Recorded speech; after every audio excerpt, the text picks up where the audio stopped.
And we're live.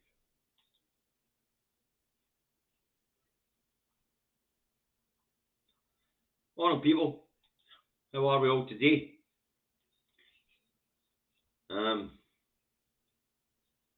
Today's show is a BoJo special.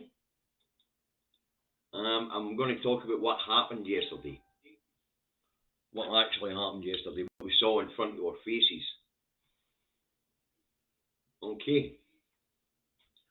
But prior to that, we have an announcement to make, and we'll wait until we get a few years on. The Indytruk Davy Charity Night will be held in the General Motors Club in Holytown, North Lanarkshire, on the 24th of September. Pete Scally will be entertaining us, and Davy might even give you a rant, if you're lucky. Included in the ticket price will be 5 raffle tickets and the buffet. Ticket prices are at are £10, and there's a limited amount of tickets, just about 100. So if you fancy going to a night out with Pete Scally and me, emceeing a wee bit, then if you have a look at my page, you'll find the details on how to get the tickets. Okay, so that's the public service announcement for today. And how we doing? 120 on board, so let's get this BoJo special and other news underway. It's Indytruk Davy out the truck and out of home in his office in Salisbury, North Lanarkshire, where it is wet, overcast, and 15 degrees, quite clammy. That's the weather forecast for Salisbury, North Lanarkshire. You want to know the weather's like where you are? Look out your own bloody window, alright? So let's go on to the news review of the 7th of the 7th, 2022, or yesterday, you and me. Thursday started with one main team in the rags, speculation over BoJo's future. By the time I'd gone to air, it had been announced that BoJo was to resign as Tory party leader, but will continue on as Prime Minister till a new Tory party leader was selected. At this time, College Green, down that road outside the House of Thieves and Carpetbaggers, there's hundreds of reporters for all the different TV channels and newspapers, right? And they're all speculating what is going on. In the morning, more junior ministers were still resigning, right? Then it's announced that Boris was putting a new cabinet together. Now this had everybody in College Green baffled, and this didn't sound like a man who was about to resign. This was weird. All right, it had me baffled and all. Reporters and the public are all baffled. Anywho, 1300 hours comes round, and BoJo appears on the steps of Downing Street, flanked left and right by his loyal sycophants, to announce he was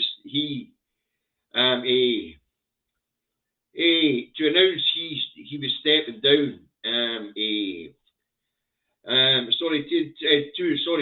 He appears in Downing Street. He doesn't announce he's stepping down. He announced that he had instructed the chairman of the 1922 committee, Sir Brady, to start a leadership competition. Now listen, he didn't resign at all. He announced that there would be a leadership for a new Tory party leader, right? Now BoJo then does a Trump and lists his so-called triumphs. Said 19 million people gave him a mandate, and he thanked them, and he asked them to vote Tory again. BoJo then said he'd be sad when he leaves the job as Prime Minister. He calls it the greatest job on earth, right? Now, while making his speech, his loyal supporters flanked him, as I said, and after his speech, it's over to the other politicians for reactions, right? So BoJo, get this, BoJo doesn't announce that he's resigning at all. He announces that there's going to be a Tory party competition and that he might resign further down the line. That's quite interesting because of the way things are done down that road. The party leader doesn't have to be the PM. It could be any MP that's selected by the party and supported by the Commons to be the PM. It doesn't even have to be a Tory. When you've got a time of national government, it could be somebody for any party. So what the hell's BoJo up to? Right. Anyway, it's 30 other politicians for reaction. Sir Keir Starmer said Johnson's unfit for public office and must not stay on as a caretaker. Starmer tells the Tories to get rid of him now, or he'll call for a vote of no confidence in the government. And back here in Scotland, the First Minister tells the BBC that BoJo should not be left in office because of the summer because of the summer of chaos he could create. So, the general reaction was, get him to hell. He can't be staying there. But BoJo's appointed a new cabinet and he's digging in. So that prompts Labour's deputy leader, Angela Rayner, to ask the Speaker of the House of Thieves and Carpetbaggers for an urgent question. So, Sir Lindsay Hoyle grants an urgent question session. Right? And so, Angela Rayner goes to the dispatch box. I don't know who the muppet on the other side was. But Angela asks the muppet, how's this going to work? How's this government going to function? There isn't any junior ministers. There's over 50 vacancies. So the reply comes back across the dispatch box that actually the temporary cabinet that BoJo has put together and the remaining ministers of state can sign off on anything going through the parliament. So BoJo's basically concentrated more power in the cabinet office. Unbloody believable. And he appoints new mere sycophants to the cabinet. So BoJo now has more responsibility in the cabinet office in number 10, where he hasn't said he's going to resign. That's unbloody believable. So there seems to be a very British coup going on down there by BoJo and the Tories. So at this point, my head's gone at a million mile an hour. You know, thinking, what's this up to? You know, he's centralised even more power in the hands of his sycophants and the cabinet on the AA. And on reporting on the resignation from governments, we get more confirmations that Scotland's a colony for the BBC, because the BBC is talking about more resignations that morning and says the only territorial minister left in place is Alistair Union Jack. Right, so Scotland's not a country. We are a territory of the English Empire, apparently. I wonder how Northern Ireland and Wales will take the news that because they've got Secretary of States, that they're also colonies and areas of empire. So, to summarise, BoJo did not resign. BoJo only asked the 19.2 committee to start a leadership race. BoJo appoints a new cabinet, and BoJo addresses the 19 million people who voted for him and asked them to do it again. The question is, what's he up to? Speculation's rife. Is BoJo going to call a GE and take them all down with him, or hope that the 19 million people will give him a new mandate? Right, will BoJo sit back and turn the disaster over to a new PM, then come riding back at the next election when the Tories are failing? Right, what we can say is there are many ways for BoJo to remain in power, to stay in power. The party leader, as I say, doesn't need to be the Prime Minister. MPs are saying can select any PM. It just needs Parliament's approval. And as the Tories have a whopping majority, could the Tories have a new party leader but the same Prime Minister? There's a bloody good question. Right. Anyway, it was all very, very strange. And as I say, BoJo's speech was very Trump-esque. While all this is going on, by the way, there are other things going on in the background. So meanwhile, while the psychodrama is going on around BoJo, the pound slumps to a new record low of 1 to 1.19 cents to the dollar. And 1 to 1.16 to 1.17 to the euro. Right, the Office for Budget Responsibility tells us unless taxes rise to cover the national debt, the national debt will rise by 320% over the next 50 years because of an aging demographic, and we've just cut off access to a lot of young people because of the end of free movement of people. 274 years watching, that's quite good. Right, and just to top that off, yesterday, while all this stuff's going on, it's hiding the fact that the Office for Budget Responsibility says the UK finances are scrap. And to top it off, the Office for National Statistics tells us that exports have dropped to a record low, the lowest level on record ever due to Brexit. And as Scotland is an export nation, it's a disaster for our economy.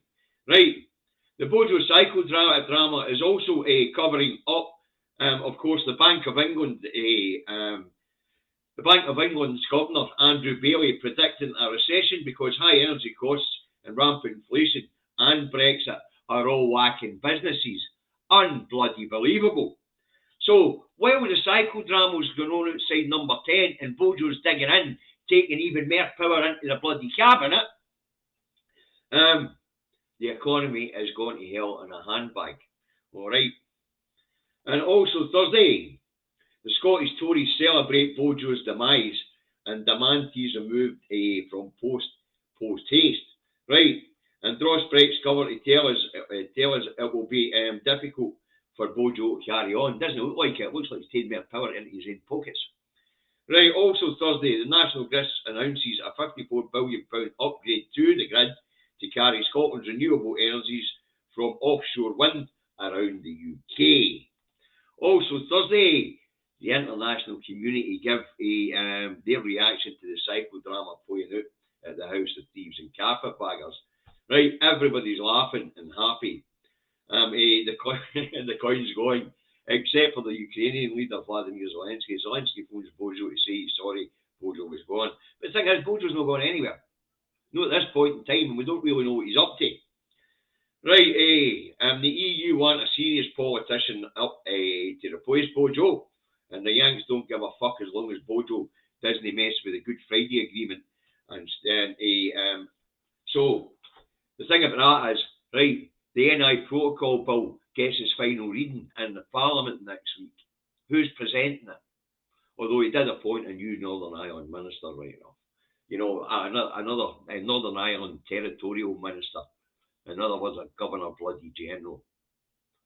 So, that's yesterday in a nutshell, folks. I don't know what BoJo's up to, but what I do know is I didn't see BoJo resign. You got Andrew Marr on LBC last night saying there's now a man in a suit in number 10. And what's going to shift him? Because the UK's constitutional makeup says that anybody can be Prime Minister. There's nothing says it's going to be a politician. There's nothing says it's going to be a politician of a political party. Another thing that was interesting about what BoJo said yesterday in his speech, he said that the herd animals had decided that they wanted a new pack leader. So they should go on with electing one. That party should get on with electing one. It was as if BoJo wasn't even part of the Conservative Party. It's unbelievable. I don't know what happened yesterday. What I do know is BoJo didn't resign.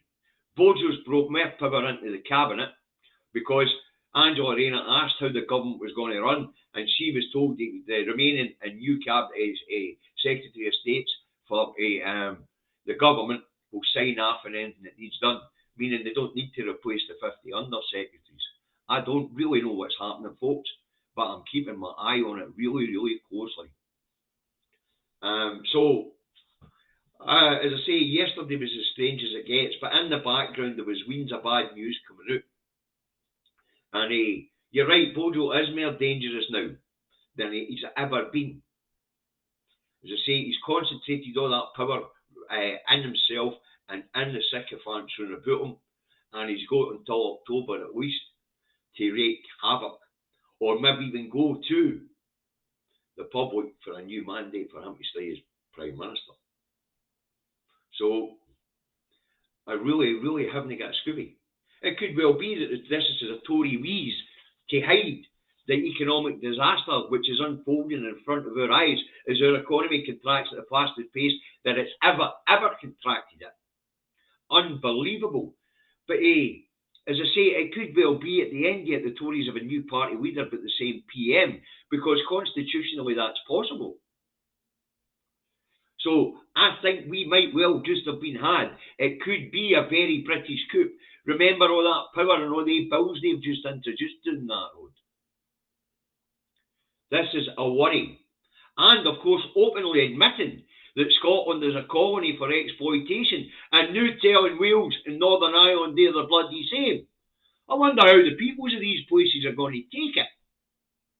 Because I'll tell you how Davy's taking it. Not bloody well. I'm not enjoying being told I'm a second-class citizen with no bloody rights. And my democratic choices are to be ignored. But what I do know, I didn't see a man resign yesterday. I did not see a man resign yesterday. I seen a bombastic man storming at a plectrum, or whatever it's called, not a plectrum, a lectern, to boast about what a great job he had done, and to appeal to his 19 million voters to keep him where he is. It was bloody scary what we seen yesterday.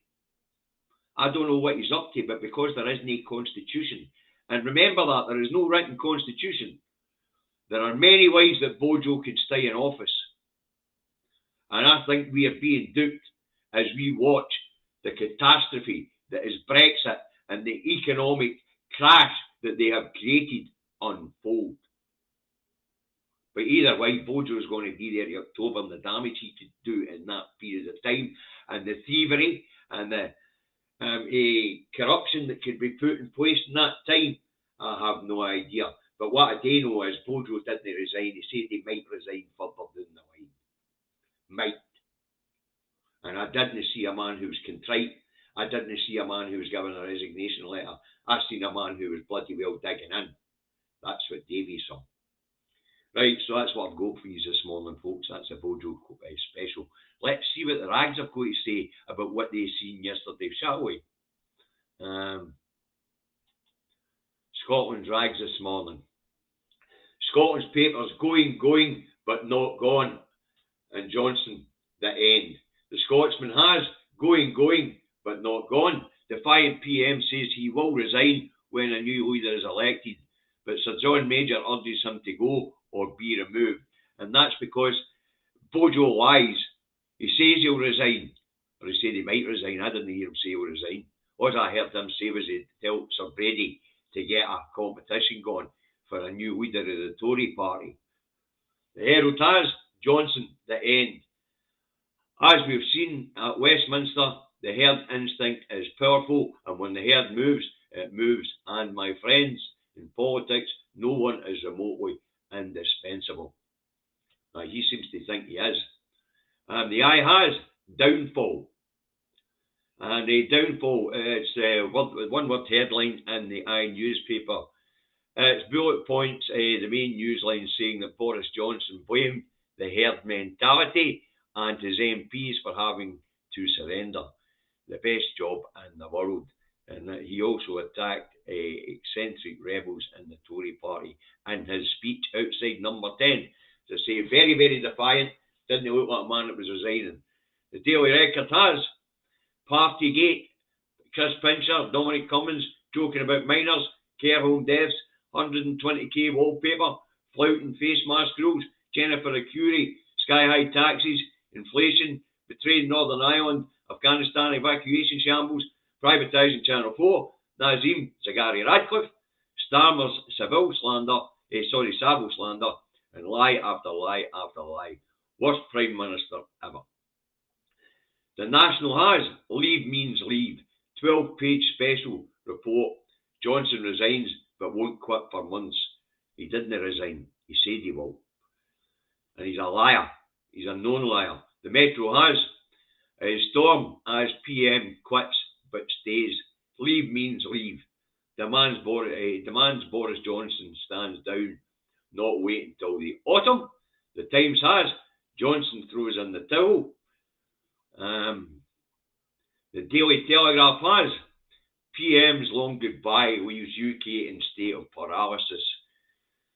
Okay, and the Looney Rag, the Daily Fail has, with a consoling hug from Carrie and Wolf, Boris is finally cast out as Tory leader. But as he vows to carry on as PM until autumn, leading Scots Tories demand process to replace him is hastened. The long goodbye is the headline in the Scottish Daily Fail. The Looney Rag, the Express has PM sad to give up best job in the world, but them's the breaks.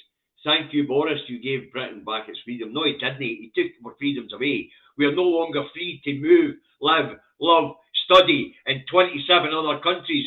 This is the sort of piss that shouldn't be allowed in the rags. We didn't get freedom. We got shackled to a disastrous, fascist, authoritarian regime. We have PM who still no went and still hasn't resigned. The Edinburgh News, the long goodbye. And what's the star got for us today? The star's got BoJo, that legacy in full. Got a cute Doug, good party organiser, nice wallpaper. The rest of it's blank. So there you have it. Quite funny for the star this morning. That's BoJo's legacy. He's got a cute Doug, good party organiser, and he's got nice wallpaper. I've seen the wallpaper at 112 grand a row. It wasn't nice at all. So that's what I've got for you today, folks. I haven't got a Scooby on down that road just like that. What I didn't see was a man resigning. Okay, right. Now listen, the campaign's afoot. Things are underway. So partisan politics in your pockets. It's very, very important now that we get out there and win hearts and minds and put pressure on the public. Now, my good friend John Adams, who is a well-known in Tory circles and is well-known in the UK Parliament, John tells us that there's been leaks for wee Govey on the UK government's polling, and apparently a Scottish independent supporter is sitting about the 72 to 78% level by Westminster's own polling. If that's true, there's a reason why there's a panic on and Project Fear is up and running. I see the Herald is running the story this morning that Scottish independence could be easier if we agree to lease Faslane back to England.